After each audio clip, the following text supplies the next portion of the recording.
Halo Sobat Edukator, di tahun 2025 ini ada kebijakan baru dari Kementerian Pendidikan, yaitu Tes Kemampuan Akademik atau TKA. Mungkin kalian masih ingat, ujian nasional resmi dihentikan sejak tahun 2020. Nah, mulai tahun 2025 ini ada asesmen baru yang bernama TKA. Bedanya, TKA ini bukan penentu kelulusan, tapi bisa menjadi tiket masuk kalian ke perguruan tinggi dan juga sekolah kedinasan. Di video ini kita akan membahas mengenai apa itu TKA, mekanisme dan jadwal belajar TKA, mata pelajaran yang akan diujikan pada saat TKA, dan juga strategi belajar TKA. Semuanya berdasarkan sumber yang lengkap, jadi jangan di-skip ya.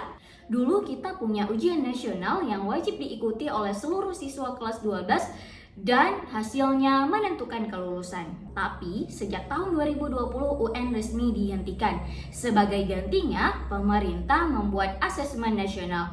Tapi AN itu lebih fokus ke evaluasi sekolah, bukan individu.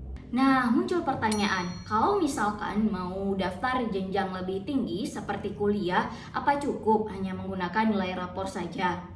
Masalahnya, standar nilai rapor tiap sekolah pasti berbeda. Ada sekolah yang memberikan nilai ketat dan juga ada sekolah yang memberikan nilai longgar.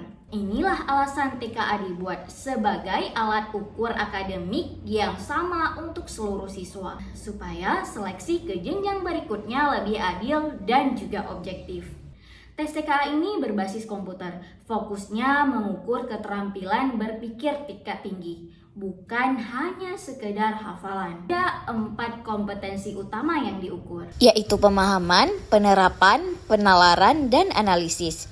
Artinya, kita diuji untuk bisa mengidentifikasi, menerapkan, bernalar, dan mengkaji fakta, konsep, serta prosedur dalam suatu bidang ilmu. Bagaimana mekanisme dan jadwal belajar TKA? TKA akan dilaksanakan berbasis komputer. Untuk SMA, MA, SMK, materi yang diujikan adalah bahasa Indonesia, matematika, bahasa Inggris, dan 2 mapel pilihan. Seluruh soalnya dari pusat dan pelaksanaannya pada November 2025. Untuk SMP MTS, materi yang diujikan adalah bahasa Indonesia dan matematika. Soal sebagiannya dari pusat dan juga sebagiannya dari daerah. Dan pelaksanaannya yaitu pada bulan Maret sampai April 2026. Untuk SD atau MI, materi ujinya sama, bahasa Indonesia dan matematika dengan komposisi soal pusat dan daerah. Dan berlangsung pada bulan Maret-April 2026. Siapa yang dapat TKA? TKA sebenarnya bersifat tidak wajib. Namun, murid yang dapat mengikutinya adalah murid kelas 6 SD atau MI, murid kelas 9 SMP atau MTS, murid kelas 12 SMA, MA, serta SMK dan MAK, termasuk murid kelas 13 pada program 4 tahun. Dan yang paling disarankan untuk ikut adalah murid kelas 12, karena mereka sedang di tahap akhir sebelum lulus. Mata pelajaran apa sajakah yang diujikan pada saat TKA? Di jenjang SMA, MA, SMK, dan MAK, TKA terdiri dari mata pelajaran wajib dan pilihan. Mata pelajaran wajib adalah matematika, bahasa Indonesia, dan bahasa Inggris. Sedangkan mata pelajaran pilihannya mencakup sains, sosial, sejarah, PPKN, kewirausahaan, serta berbagai bahasa asing seperti Jerman, Mandarin, Korea, Arab, Perancis, dan Jerman. Peserta bisa memilih sesuai minat dan jurusan masing-masing. Bagaimana tips belajar TKA? Berikut beberapa tips belajar untuk menghadapi tes TKA. Pertama, kenali format dan kisi-kisi soal supaya tahu apa yang akan diujikan.